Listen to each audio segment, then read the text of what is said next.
In this first clip, you're going to see how I throw the disc after I haven't touched one in many months for a big hook. But what happens is I open my body up too much and the disc goes soaring into the air. The second clip will show how if I want that disc to go lower and flatter and pretty much faster and further, I need to close my body down a bit, so I'll lean forward more.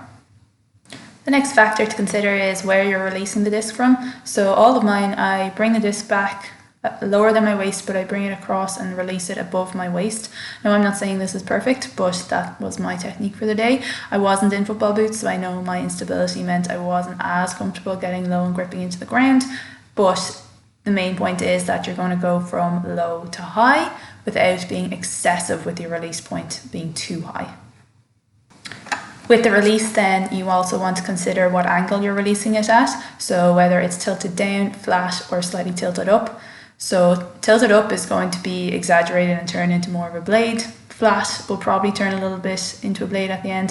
Inside out just depends how well you're actually angling the disc down and how well you're angling it down as you release the disc. A lot of people follow through and tilt the disc back up even if they started off in a good point.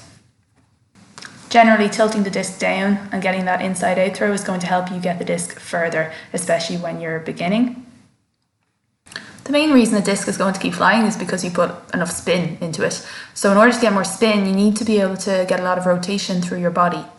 We get that from stepping across our body, reaching the disc behind us, bending our wrist in as much as we can, twisting our torso and reaching around, and then uncoiling to end up in the opposite way.